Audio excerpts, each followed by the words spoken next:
हाँ, तो अब इसमें मुझे ये बताइए कि ये जो नेगेटिव एनर्जीज होती हैं, भूत प्रेत जिन्हें कहते हैं हिंदी में, तो वो होती क्या है असल में? और थोड़ा डिफाइन करके पूछो तो शायद मैं समझ पाऊँ कि आप क्या जानना चाह रहे हैं। कि ये जो नेगेटिव एनर्जीज होती हैं, जो हम कई बार देखते भी, कई लोग देखते हैं, महसूस करते हैं, तो वो बनती कैसे हैं? भूत प्रेत होते हैं या नहीं, हाँ। या भूत प्रेत अगर होते भी हैं तो बनते कैसे हैं, हाँ। ये आपका सवाल है। हाँ। देखो, चाहे वो कोई प्रेत योनि में हो या भूत प्रेत हो, वो सब एनर्जीज हैं इस धरती पर। इवन अगर कोरोना भी आया तो वो भी एनर्जी है और उसका भी अस्तित्व है इस लाइफ में, हाँ या ना। चिकन पॉक्स आया जिसे आप माता निकलना कहते हैं, तो इन सब का अस्तित्व होता है, सबका अस्तित्व है। अगर कोई भूत प्रेत है या नहीं उससे मतलब नहीं, उनका सबका अस्तित्व अगर होता ही नहीं तो आप उसके बारे में डिस्कस क्यों कर रहे होते हैं। ठीक है, तो भूत का मतलब है कि आपकी बॉडी फॉर्म नहीं है। देखो, एनर्जीज होती हैं, जैसे ये पत्थर है, ठीक है, तो अब ये पत्थर आपके लिए, लेकिन आप इसको तोड़ोगे या किसी भी चीज़ में, आप सबसे लास्ट इकाई क्या पाते हो? एटम होता है, मॉलिक्यूल्स होते हैं, एटम होता है, सबसे लास्ट में जाओगे इलेक्ट्रॉन पाते हो। सबसे छोटी इकाई क्या है? इलेक्ट्रॉन है। तो ऐसे इसमें डिफरेंसेस हैं। आप हो, आप एक लाइव ह्यूमन बीइंग हो, आपकी बॉडी है, आपका वजन है, आपकी हाइट है, लेकिन जब ये शरीर नहीं रहेगा तभी तो एनर्जी रहेगी, वही तो आत्मा है।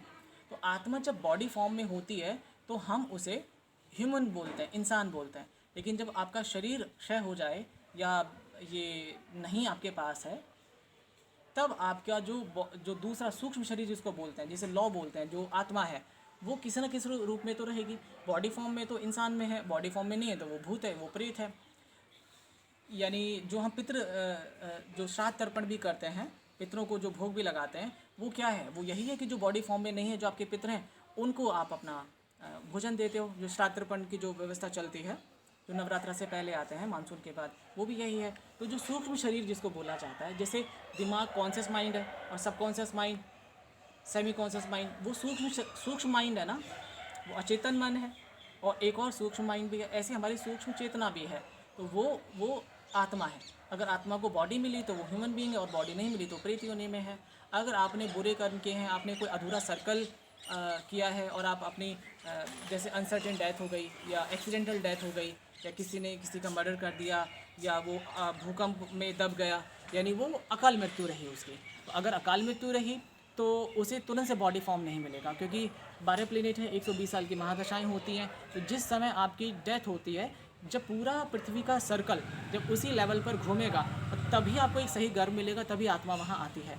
अगर वो सही समय पर सही गर्भ भी आपको नहीं मिला तो आपको जन्म नहीं मिलेगा, आपको फिर वेट करना पड़ेगा। तो जो वेटिंग जोन है, जो आत्मा का शरीर में आने से पहले का जो वेटिंग जोन है, आप उसे प्रेत आत्मा कह सकते हो। जो अच्छी आत्माएं हैं, जो इतने अच्छे कर्म करके गए हैं, जिनको अच्छी गर्भ नहीं मिल रहा, अच्छे माता पिता नहीं मिल रहे, उतनी हाई लेवल की इंटीमेसी नहीं है, तो वो देव कहलाते हैं।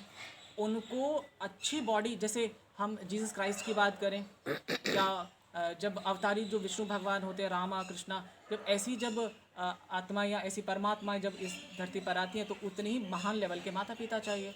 तो जब कोई इंसान बहुत अच्छे काम करके गया और उसको बॉडी फॉर्म नहीं मिल रहा है, तो उसे देव आप कंसिडर कर सकते हो। और कोई अनसर्टेन डेथ है, कोई भूत प्रेत योनि में अटक गया है, जो बुरे काम करके गया है, तो उसे बॉडी फॉर्म नहीं मिलती, उसे भूत प्रेत कहते हैं। तो वो अपना इतना प्रभाव नहीं रखते कि आपकी सीधी लाइफ को इफेक्ट कर पाएँ। उनका एक सर्टेन टाइम होता है, हर जैसे मून का जब घूमता है, या जो सूरज के आसपास जो पृथ्वी चक्कर लगाती है तो सर्दी गर्मियाँ बनती है ना, ऐसे ही हर एक टाइम लेवल का, जैसे अमावस्या है, नो मून, और फुल मून है, तो नो मून के टाइम पर उनकी एनर्जीज एक्टिव होती हैं, तो वो आपसे कनेक्ट कर सकती हैं।